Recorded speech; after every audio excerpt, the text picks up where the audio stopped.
Hello, everybody.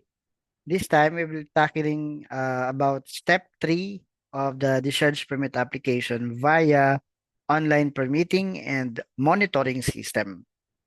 Paano ba kinukumpleto ang step 3 ng discharge permit application?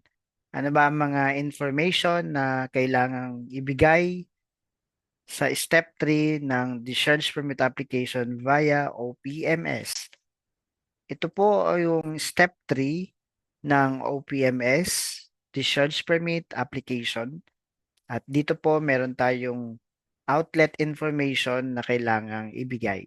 Sa pag-apply ng discharge permit, sa bawat outlet ng wastewater natin sa ating facility, yun ay subject for permitting. Kaya kung multiple outlets meron sa isang establishment, sa isang facility, sa isang kumpanya, yun po ay separate transaction. So dito, isang outlet lang ang matatansak, ma-a-applyan ng discharge permit. So kung merong multiple outlets, magkakaroon ng separate transaction. Dito pa rin bababa sa discharge permit and then new transaction. So ano ba yung mga kailangang information sa step 3? Well, we have here the location of the outlet, description of the outlet, at yung discharge data. So, syempre, yung ating location of the outlet, madali na malaman sa ang lugar, at yung description of the outlet, ano yung description ng ating outlet, kung anong gamit na materials of construction, ano ba ang shape nito, at saka yung discharge data, gaano karami yung volume na dinidischarge at ano yung quality ng tubig at saka saan dinidischarge. So para mabigyan ng information dito, we click this button, itong plus add button, click lang natin yan. Then ito na. Kapag hindi applicable, you may provide not applicable or 0 for fields that are not applicable. So first is the location of the outlet. Saan ba makikita yung ating outlet? For example, along Rizal Avenue, Batangas City, Batangas. And then description of the outlet.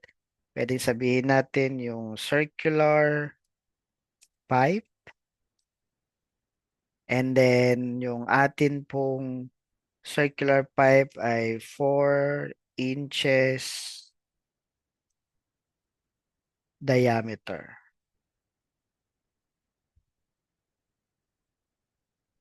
And then the coordinates, yung location mismo ng ating outlet, lalagay natin yung latitude and then the longitude. For example, 13.1234 and then longitude 121.1234. Siyempre, base ito doon sa location natin sa ating Google Map. Saan naman mga applicable maps meron tayo. You can select open map para makita yung location ng outlet. Pwede rin sa ating mga Google Map. And then the name of the receiving body of water, may selection dito kung anong name ng body of water malapit sa atin. So kung halimbawa, malapit sa atin ang Kalumpang River, so select lang natin. So we have the primary pollutant parameter, BOD or TSS. So kung more on organic yung content ng ating discharge, yung wastewater natin na i-discharge, so select BOD. Ano pa?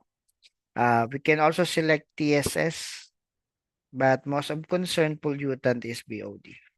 Then the average concentration, depende po ito doon sa inyo pong result of laboratory analysis. So for example, sa result of laboratory analysis ay naka-indicate na BOD concentration ay 4. Yan, lagay natin yung 4.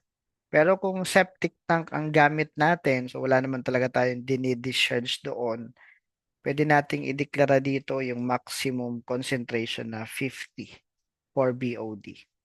The average rate of discharge is kung ano po yung estimated flow natin at ito po ay computed, estimated, then doon sa step number 2, step number 1 sa water balance po. So kung babalikan mo yung step number 1, meron yung water balance po.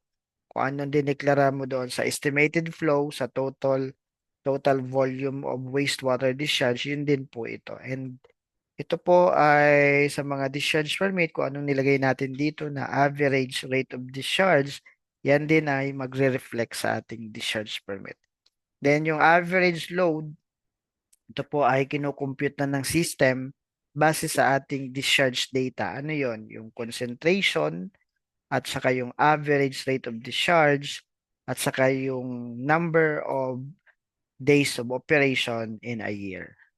So ang system na po ang nagko-compute nito, we can provide 0 as is na ito at bahala na rin naman po niyan ang system. So just click save para po ma-encode sa ating step number 3 at yan na po yung ating information sa water pollution information. So kung tapos na yan, we can click proceed button or this next button para makarating na sa step number 4. So if you want to know more about how to complete step 4 ng discharge permit application, please share, please like this video, and please subscribe. Thank you very much everyone and have a good day.